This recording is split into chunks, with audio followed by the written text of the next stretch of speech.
فأنا ناصح لإخواني بالصدع بالحق تبيض وجوههم. السكوت في مسألة الحزبية يضرها، فاصدع بما تؤمر وأعرض عن المشركين. سلامي على دماج ورجالها والشيخ يحيى ودار العلم يا سعد بانيها. بسم الله الرحمن الرحيم. الحمد لله حمدا كثيرا طيبا مباركا فيه كما يحب ربنا ويرضاه. أشهد أن لا إله إلا الله وحده لا شريك له وأشهد أن محمدا عبده ورسوله صلى الله عليه وعلى آله وأصحابه أجمعين. أما بعد. Tutup kitabnya. Tutup semua. Hendaknya wafat. Apa tanda-tanda fi'il?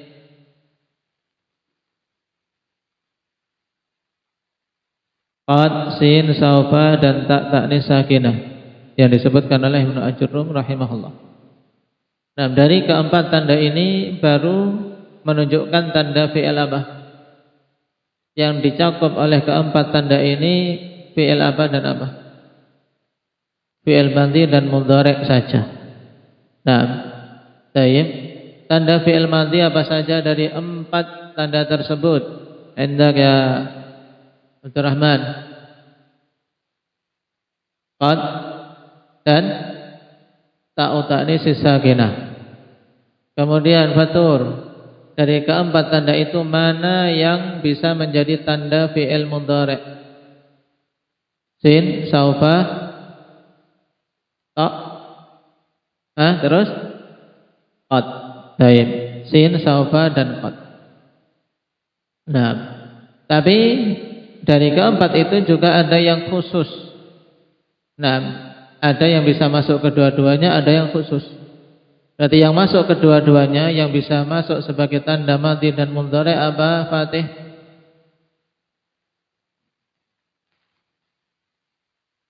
Nah, ini pokoknya aturannya. Yang ditanya tidak bisa nanti push up ya. Baik. Qad. Baik. Tandanya qad. Qad bisa masuk pada fi'il apa dan apa? Fi'il madhi dan mudhari'. Kalau masuk pada fi'il madhi menunjukkan makna apa, Akbar? Yang keras, jangan cuma bibirnya aja. Tahqiq. Terus yang pertama bermakna tahqiq. Tahqiq itu apa?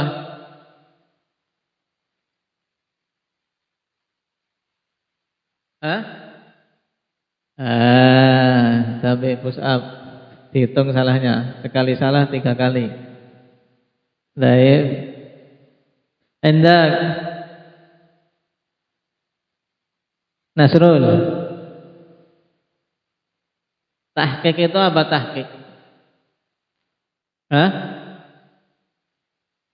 Bersungguh-sungguh. Berikan pengertian yang kemarin disebutkan. Apa makna tahqiq? Hendak ya Habib, penegasan terjadinya apa? Fi'il tersebut. Nah, ketika dikatakan qad jaa, berarti penegasan bahwasanya betul-betul telah datang. Memang diartikan apa? Sungguh-sungguh, labas. Sungguh-sungguh telah datang. Betul-betul telah datang. Kemudian makna yang kedua dari qad kalau masuk fi'il madhi. Hanif.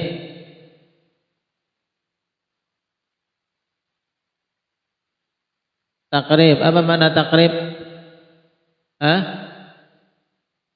Menunjukkan dekatnya terjadinya fi'il itu. Nah, bahwasanya terjadinya fi'il itu dekat untuk terjadi. Seperti apa contohnya? Hendak Abdul Hafid. Qad qamatis shalah ketika diucapkan oleh muadzin yang iqamah. Nah, ini kalau masuk pada fi'il madhi. Kalau masuk pada fi'il mudhari' menunjukkan makna apa, Umar?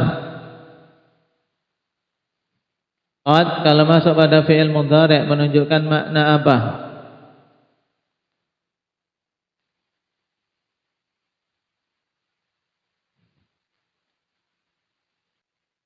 Nah, menunjukkan 3 makna. Taib, tahqiq, taklil, dan taksir. Dari ketiga makna ini yang paling banyak digunakan untuk qad yang masuk pada fi'il mudhari' yang mana? Zakif? Apa? Taklil. Taib, makna taklil. Jarang, menunjukkan jarang. Taib. Qad berarti dia masuk pada madhi dan mudhari'. Kemudian tanda yang khusus dari 4 tanda tadi yang khusus masuk pada fi'il madhi. Apa Ali? Dari keempat tanda tadi yang khusus masuk pada fi'il madhi apa? Ta'ut ta'nisis sakinah. Taib. Ta'ut ta'nisis sakinah. Kemudian yang khusus masuk pada fi'il mudhari' apa? Abdullah. Ya.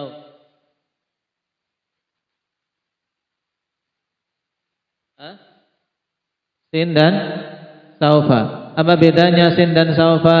Indak ya Abdullah Samin. Beda bunyinya. Ya, bunyinya beda, jelas.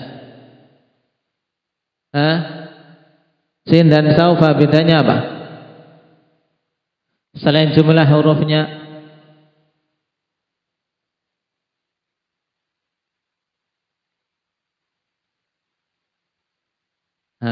Berarti push up. Inda akhi Mujahid.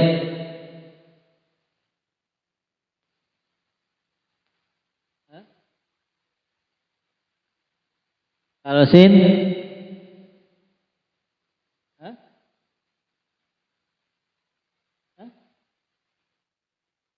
Yang jelas, jangan geremeng-geremeng, hanya kedengaran dengungnya saja.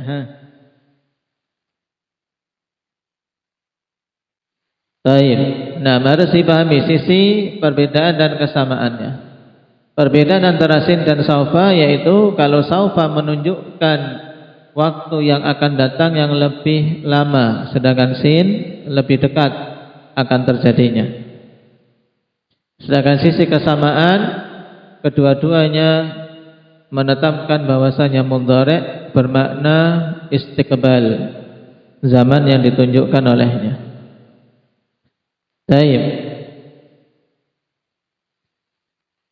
Berarti yang belum disebutkan tandanya itu fi'il apa? Indaka Khadir. Fi'il amr. Nah, yang belum disebutkan tandanya adalah fi'il amr. Kenapa? Karena kita tahu fi'il ada 3 macam. Nah, apa saja fi'il 3 macam itu? Yahya. Madhi, mudhari', amr. Nah, kita sudah tahu sebagian tanda fi'il madhi, tahu tanda fi'il mudhari'. Sekarang tanda fi'il amr butuh kita mengenalnya sekilas. Baik. Dan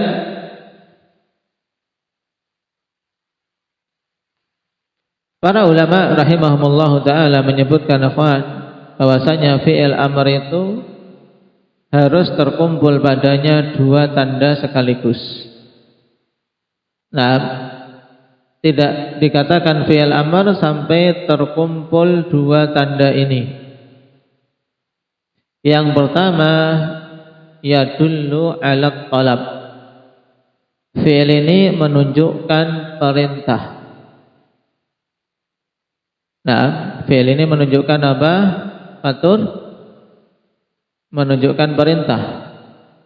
Perintah itu meminta untuk diwujudkan perbuatan itu.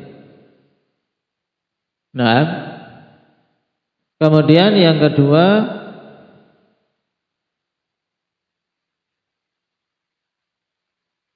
Baik.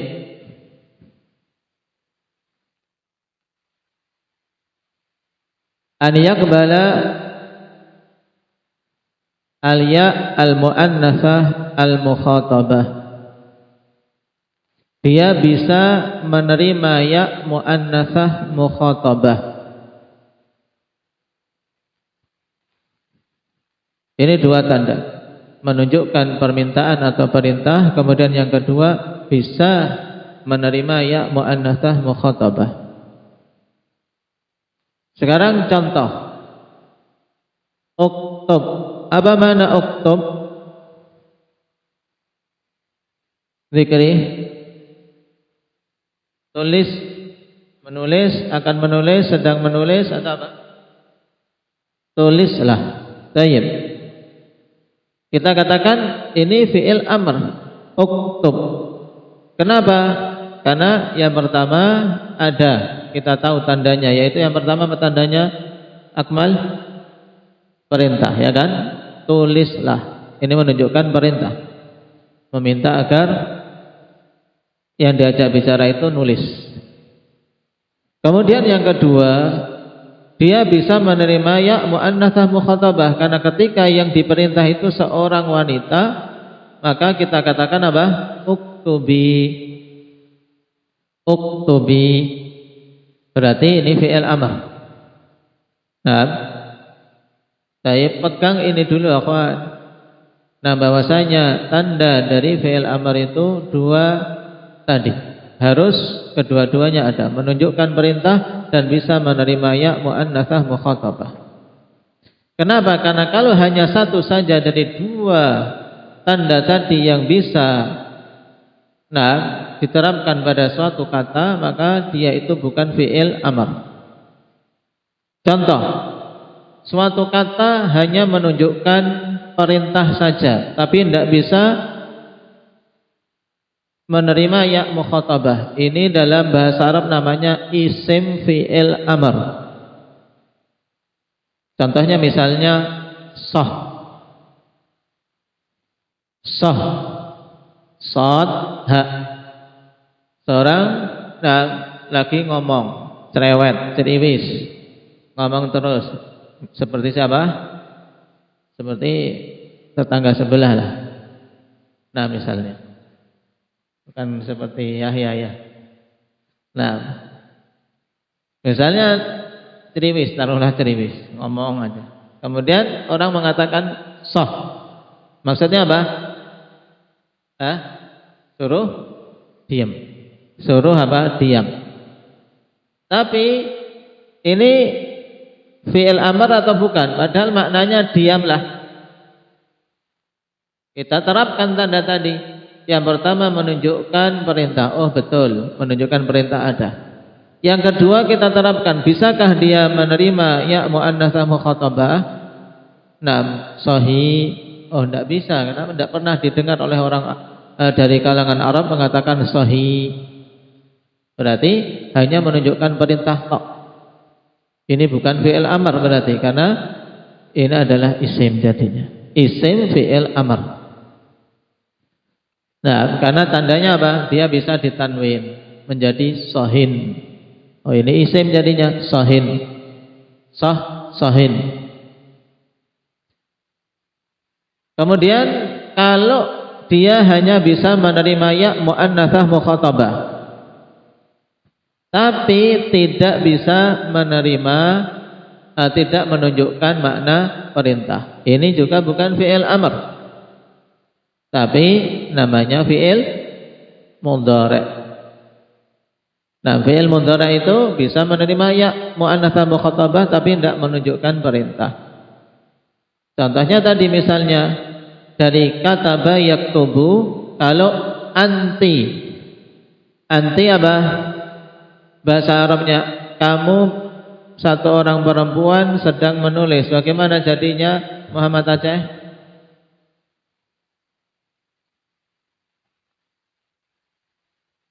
Anti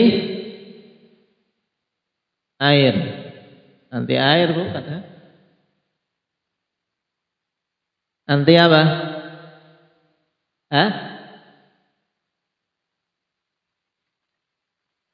Siap-siap. Anti taktubina. Anti taktubina. Kapan-kapan saya suruh untuk mentasrif biar ndak lupa tasrifan fiilnya.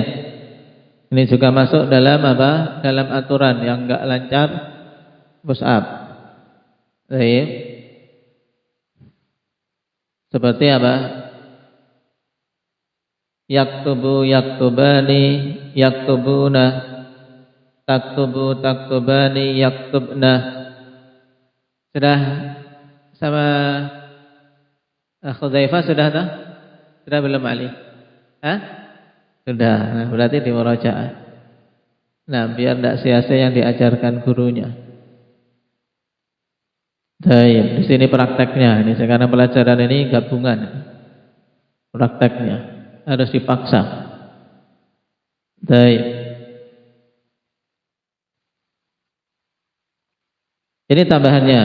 Jadi kesimpulannya fi'il yang ketiga fi'il amar tandanya berapa? Indak Abdurrahman? 2. 2 ini boleh satu ada dan yang lainnya tidak ada, atau harus bergabung dua-duanya? Harus bergabung dua-duanya. Apa 2 tanda itu? Yang pertama, yadullu ala talab. Apa itu maksudnya? Menunjukkan perintah. Yang kedua, an yaqbala ya al-mu'annatsah mukhatabah. Apa itu maksudnya? Menerima ya mu'annatsah mukhatabah. Baik. Sekarang Nasrul, kalau fi'il hanya menunjukkan kalau suatu kata hanya menunjukkan perintah tapi tidak bisa menerima ya mu'annatsah mukhatabah, namanya apa? Isim fi'il amar. Ini istilah. Dia isim tapi menunjukkan apa? Menunjukkan makna fi'il amar. Makanya dinamakan isim fi'il amar. Kalau dia hanya bisa menerima ya mu'annatsah mukhatabah tapi tidak menunjukkan perintah, namanya apa Habib? Fi'il mudhari'. Baik, ini selesai kita dari tanda fi'il. Sekarang kita masuk pada alamatul harfi. Ini paling mudah. Baik. Qala al-musannif rahimahullahu taala wal harfu ma la yasluhu ma'ahu dalilul ismi wala dalilul fi'li. Asy-syarh dzakara al-musannif rahimahullahu taala ta'rif al-harfi 'inda an-nahwiyyin. Nah, ini pengertian huruf di sisi apa? Di sisi ulama nahwu. Yang dimaksud dengan huruf adalah apa?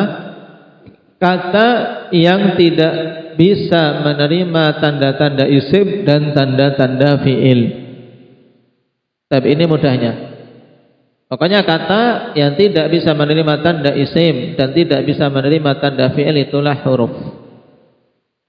Baik. Wa nahnu nadhkuru laka ta'rifahu lughatan wa huwa at-taraf bi fathi ra at-taraf ay janibasy syai'. Nah, dan kami akan menyebutkan kepadamu pengertian harf secara bahasa yaitu at-taraf, ujung. At-taraf yaitu apa? Ujung dari sesuatu. Nah, harf. Misalnya ini harf. Pojok-pojok ini, meja ini ada 4. Nih ujungnya ini harf. Nah, baik. Ini makna secara bahasa. Adapun makna secara istilah, Ibnu Ajurrum memberikan apa? Makna yang mudah bagi para pemula. Yaitu apa? Huruf adalah kata yang tidak bisa menerima tanda isim, demikian pula tidak bisa menerima tanda fi'il. Dan adapun pengertian istilahi yang sering diungkapkan juga oleh para ulama ahli nahwu yang lain, akhwan, huruf bisa antum lihat di bagan diagram di belakang. Baik. Pada anwa'ul kalam ya, setelah disebutkan isim pengertiannya apa, fi'il pengertiannya apa, kemudian harf. Sudah ketemu? Harfun yaitu madalla ala ma'nan fi ghairih. Baik, yaitu suatu kata yang menunjukkan makna tapi apa? Tapi pada selain dirinya. Yaitu dia bisa muncul maknanya ikhwan ketika apa? Bergandengan dengan kata yang lain. Dia ketika bersendirian tidak ada maknanya. Nah, karena dia bisa menunjukkan makna ketika apa? Ketika bersama dengan kata yang lain. Contohnya fi. Fi begitu saja tidak ada makna. Tapi bisa menunjukkan makna pada yang lainnya ketika kita gandengkan. Zaidun fil masjidi. Berarti fi di sini menunjukkan makna apa? Dzarfiyah, makaniyah. Zaid berada di dalam masjid. Nah, ini huruf ikhwan. Beda dengan isim dan fi'il. Isim menunjukkan makna pada dirinya sendiri. Nah, isim misalnya apa? Zaidun, seorang yang dinamai Zaid. Hajarun, suatu benda yang dikenal bahasa kita dengan apa? Batu. Baik. Kemudian fi'il misalnya akala, paham orang akala, begitu saja tahu bahwasanya kata ini menunjukkan perbuatan makan. Sedangkan harf tidak. Fi, an, ala. Apa maknanya? Kita tidak bisa menetapkan makna kecuali ketika dia bergandengan dengan kata lain. Paham? Makanya diungkapkan oleh para ulama dengan madalla ala ma'nan fi ghairihi, atau kalimatun dallat ala makna fi ghairiha. Sama, ungkapan ini sama, yaitu suatu kata yang menunjukkan makna tapi pada selain dirinya. Tidak menunjukkan makna untuk dirinya sendiri tapi untuk selainnya. Baik. Kemudian apa tanda harf? Kalau seorang bertanya, kalau kita tadi membahas tanda isim, tanda fi'il, sekarang apa tanda harf? Tanda huruf itu apa? Wa alamatuhu adamiyatun, ay la yakhtassu bi alamatin khassatin bihi ka akhawaihi fil kalam, ay al-ismi wal fi, ay al-isma wal fi'la. Nah, jadi tanda fi'il itu adalah tanda adamiyah. Nah, ini ungkapan. Pahami ya kawan? Tanda fi'il itu tanda adamiyah, yaitu ketidakadaan. Beda dengan apa? Tanda isim. Tanda isim itu tanda wujudiyah. Makanya kita katakan isim itu tandanya apa? Yaitu bisa adanya tanwin, adanya kasrah. Ini namanya alamat apa? Wujudiyah. Fi'il juga. Nah, alamatnya alamat wujudiyah. Adanya qad, adanya sin, adanya saufa. Ini alamat wujudiyah. Beda dengan huruf. Huruf dikatakan oleh ulama nahwu alamatnya apa? Nah, alamatnya alamat adamiyah. Alamat adamiyah, yaitu ketika tidak ada tanda isim yang bisa diterapkan padanya dan tidak ada tanda fi'il yang diterapkan padanya, maka berarti itulah apa? Huruf. Paham? Ini makna alamat adamiyah, yaitu tidak dikhususkan dengan alamat tertentu yang kita bisa mengenalnya. Berbeda dengan dua temannya dalam kalam, berbeda dengan dua saudaranya dalam kalam, yaitu isim dan fi'il. Isim punya tanda sendiri, fi'il punya tanda sendiri, sedangkan huruf tidak punya tanda. Nah, ketidakpunyaan tanda ini kita tahu dari mana? Ya, ketika tidak bisa menerima tanda isim, tidak bisa menerima tanda apa? Muhammad?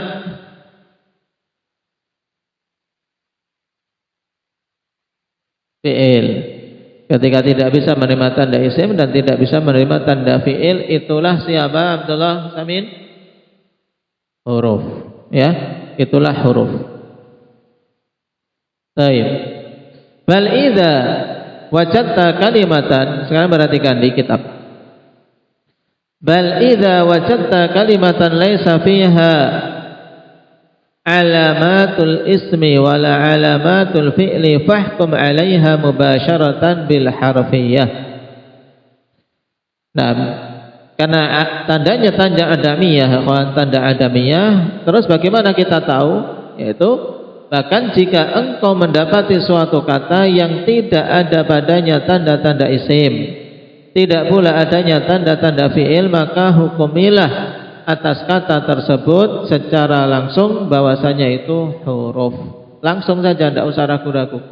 Tanda isim tidak ada, tanda fi'il tidak ada. Oh, berarti ini apa? Yahya? Huruf. Baik.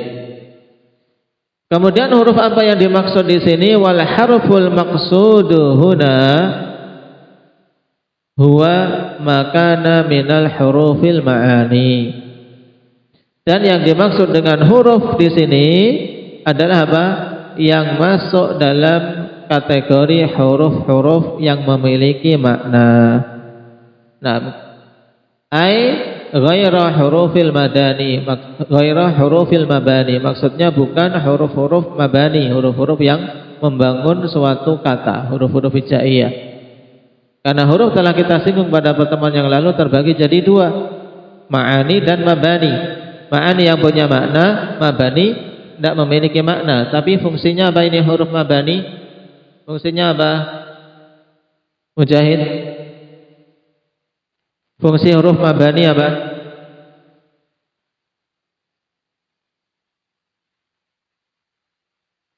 Membangun suatu kata. Kita bisa membangun kata daraba. Huruf-huruf yang menyusunnya namanya huruf apa? Mabani. Hurufnya apa saja, Fatih? Hurufnya apa saja ya, Fatih? Dad, ra, ba. Paham? Ini huruf apa namanya? Cahaya? Mabani. Kalau yang memiliki makna seperti an, ila, fi, ketika gandengan dengan kata lain namanya huruf apa?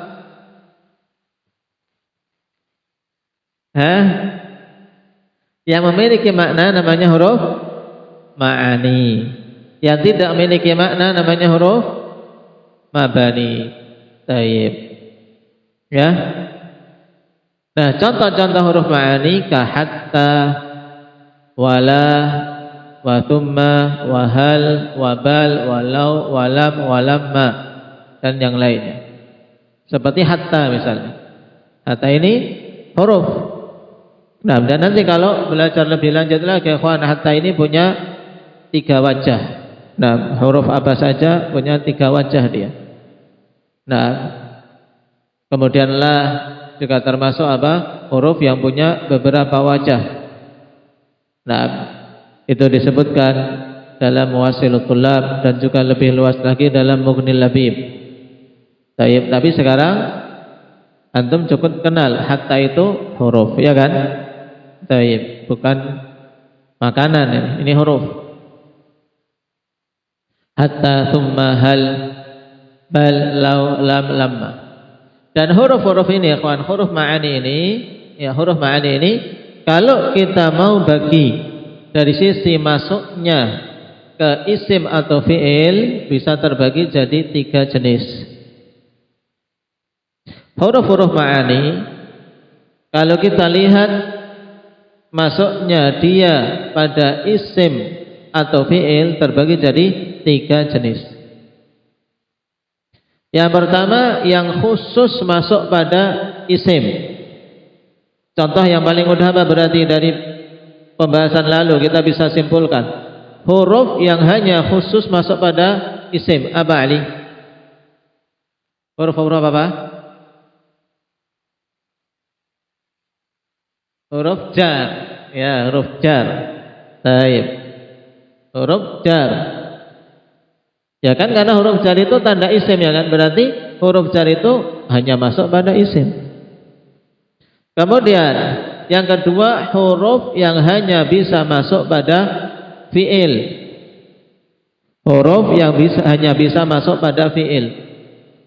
Tayyib, ini contohnya lam dan lamma yang disebutkan di sini. Lam dan lamma. Bahkan lam ikhwan merupakan tanda paling jelas bahwasanya fi'il itu fi'il mudhari'. Karena lam hanya masuk pada fi'il mudhari'. Kemudian jenis huruf yang ketiga, huruf yang bisa masuk pada isim juga bisa masuk pada fi'il. Nah, seperti apa? Hal, kemudian thumma. Nah, hal dan thumma.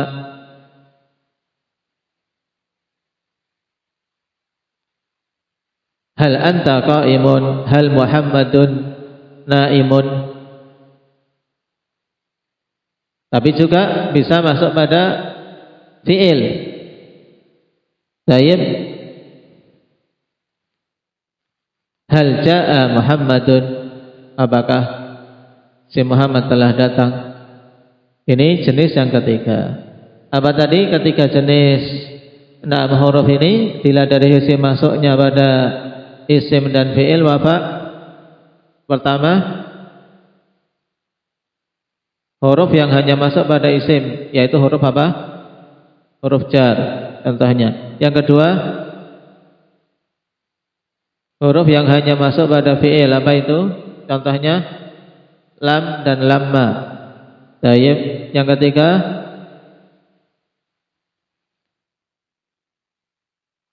yang huruf yang bisa masuk pada kedua-duanya, yaitu hal. Dan yang disebutkan di sini apa? Tsumma. Taib. Dan masih banyak lain huruf-huruf yang pembahasan huruf-huruf ikhwan juga bagus untuk diilmui, dikumpulkan dalam apa? Huruful ma'ani. Huruful ma'ani. Taib, yang disyarah dalam kitab yang paling dekatnya ya Al-Janaddani. Al-Janaddani tentang apa? Huruful ma'ani. Yang dulu guru kami akhwan Syekh Muhammad Al-Uzazi hafizahullah ta'ala, beliau sebenarnya ingin untuk apa? Menempuh metode lain dari metode belajar nahwu. Tapi entah sekarang terwujud belum. Di zaman saya baru kepengen. Karena biasanya kan metode belajar nahwu itu jurumiyah, utamimah, qatrun nada, kemudian alfiyah. Ini urutannya begitu, urutan sama. Jurumiyah naik ke mutamimah, urutannya sama tapi ada keluasan. Naik ke alfiyah, ini juga urut-urutannya sama. Kalam, i'rab, kemudian marfu'at, mansubat, majrurat, dan seterusnya. Urutannya sama. Tapi di sana ada metode yang sebenarnya juga bagus untuk ditempuh dan melatih kita untuk lebih kuat dari si wawasan lughahnya, yaitu setelah memahami dasar-dasar ini, kaidah tadi, juga mempelajari huruful ma'ani. Ini penting untuk tahu huruf-huruf yang memiliki makna apa saja. Kemudian awamil nahwiyah. Kalau sudah itu sudah lengkap sudah. Tahu awamil yang beramal, kemudian tahu huruful ma'ani dan tahu teori. Dari sisi i'rab dan bina serta mansubat, marfu'at, majrurat, majzumat, insyaallah kita sudah menguasai lughah Arabiyah secara khusus, yaitu ilmu nahwu. Baik. Ini gambarannya. Berarti belajar bahasa ikhwan butuh keseriusan dari kita, butuh kesungguhan, dan butuh banyak berlatih sendiri. Kalau antum hanya mengandalkan majelis yang kita adakan, tidak akan terlalu banyak faedahnya. Tapi antum sendiri harus banyak berlatih. Ketemu kata, karena kita sudah tahu ini isim, fi'il, huruf. Ketemu kata harus bertanya, ini masuk jenis apa? Nah, seperti misalnya saya tanya, ini setelahnya. Qala al-Hariri rahimahullah. Ini tambahan faedah. Nah, qala al-Hariri rahimahullah. Al-Hariri mengatakan, saya tanya, qala ini isim fi'il atau huruf? Indah. Siapa itu yang kecil? Sakif. Nah, qala isim fi'il atau huruf?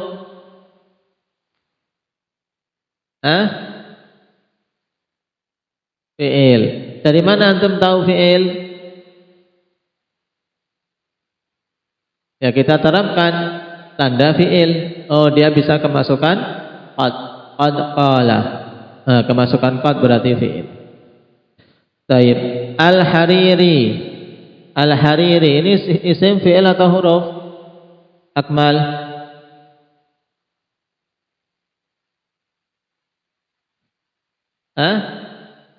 Jangan pakai lama.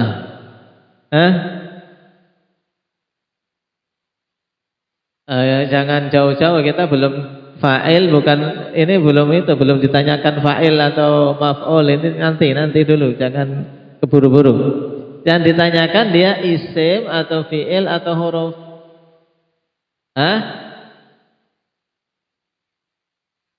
Sekali lagi yang mantap, enggak berubah-ubah. Kalau tidak pusat, isim. Baik. Apa tanda isim di sini? Kasrah. Tanda yang lain?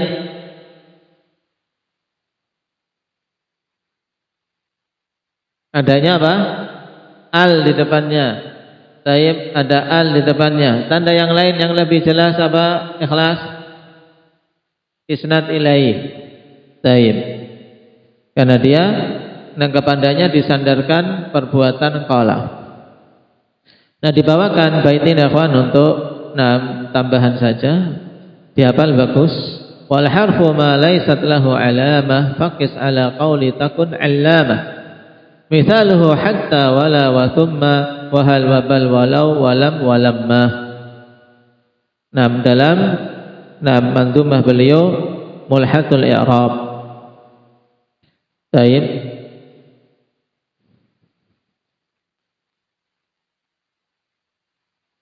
Huruf, yaitu kata beliau, huruf adalah kata yang tidak memiliki tanda. Nah, maka kiaskanlah atas perkataan ini sehingga engkau menjadi seorang yang memiliki ilmu. Catatan kaki, hadza idza lam yasbiqil harfu biharfin wa ila fal hukmu ala thani al ismiyah li sabqi harfil jarri alaih wa li shibhi hina idzin al ism nahwu nazaltu min alal kursi wa huwa qalil. Ini faedah sebenarnya terlalu tinggi nih. Baik. Tapi bagi yang sudah belajar jurumiyah, tidak apa-apa saya terangkan. Taib. Jadi huruf itu sesuatu yang tidak memiliki tanda. Ini apabila huruf tersebut tidak mendahului huruf yang lain. Dan apabila suatu huruf kok mendahului huruf yang lain, dua huruf berjajar, kawan. Dua huruf berjajar. Maka huruf yang kedua kita hukumi dia sebagai isim. Huruf yang kedua kita hukumi sebagai apa? Isim. Baik. Kenapa? Dikarenakan adanya huruf jar yang mendahuluinya, sehingga dia disamakan hukum dengan apa? Dengan isim ketika itu. Tapi ini penggunaannya sedikit. Contohnya, akhwan, nazaltu min alal kursi. Nazaltu min alal kursi. Ini kan untuk pemula sebenarnya, belum pas di sini. Cuman pahami, yang paham alhamdulillah, yang belum paham ya tidak masalah. Nazaltu min alal kursi, aku turun dari atas kursi. Kan di situ ada dua huruf jajar, min kemudian apa? Ala, ya, min ala. Kalau ada dua huruf seperti ini berjajar, maka apa tadi hukumnya Iqbal? Huruf yang kedua dihukumi sebagai isim. Kenapa? Karena dia menyerupai isim ketika itu dengan apa? Didahului oleh huruf jar. Maka kita sikapi dia seperti isim. Taib. Nah. Taib. Barakallahu fikum. Yang penting untuk pertemuan kali ini antum tahu tanda fi'il amr. Kemudian antum tahu tanda huruf. Bahwasanya huruf itu sebenarnya tidak punya tanda. Nah, karenanya dinamakan dengan alamah apa tadi? Alamah apa akbar? Karena huruf tidak punya tanda khusus, maka dinamakan alamahnya alamah apa?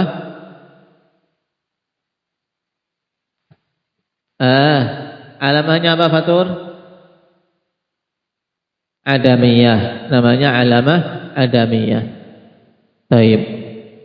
Antum lihat di bagan. Antum ada tugas. Bisa ada pertanyaan-pertanyaan.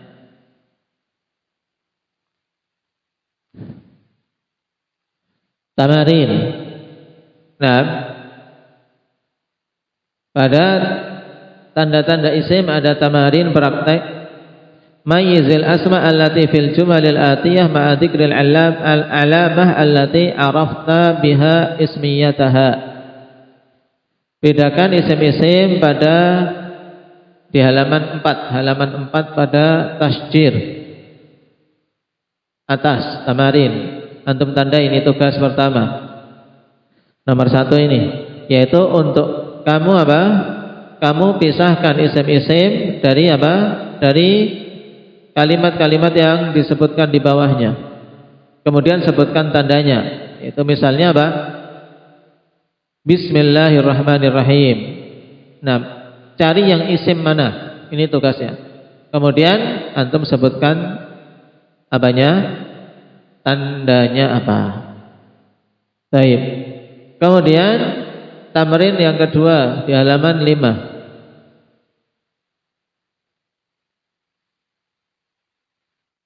Iqra'il amthilatal atiyah wastakhrij minha fi'lain ma'a bayani kulli naw'in minha wa alamatihi. Bacalah contoh berikut ini, kemudian keluarkan darinya 2 fi'il bersama dengan penjelasan masing-masing jenisnya, fi'il apa dan tandanya apa. Baik. Nah, tapi ini masih digunduli, antum belum bisa baca ini. Baik. Antum harokat saya bacakan.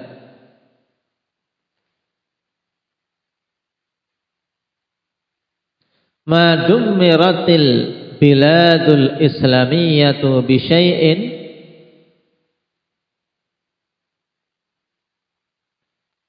ashadda 'alaiha minal hizbiyah.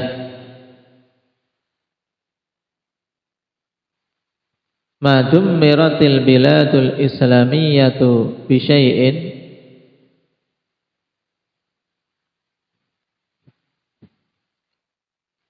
ashadda 'alaiha minal hizbiyah. Mana fiilnya antum cari. Kemudian al-quburiyatu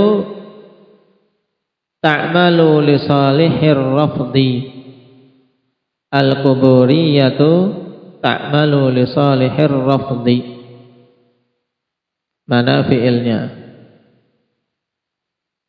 Al-mudhaharatu sababun li ghala'il as'ari wa tadmirish syu'ubi.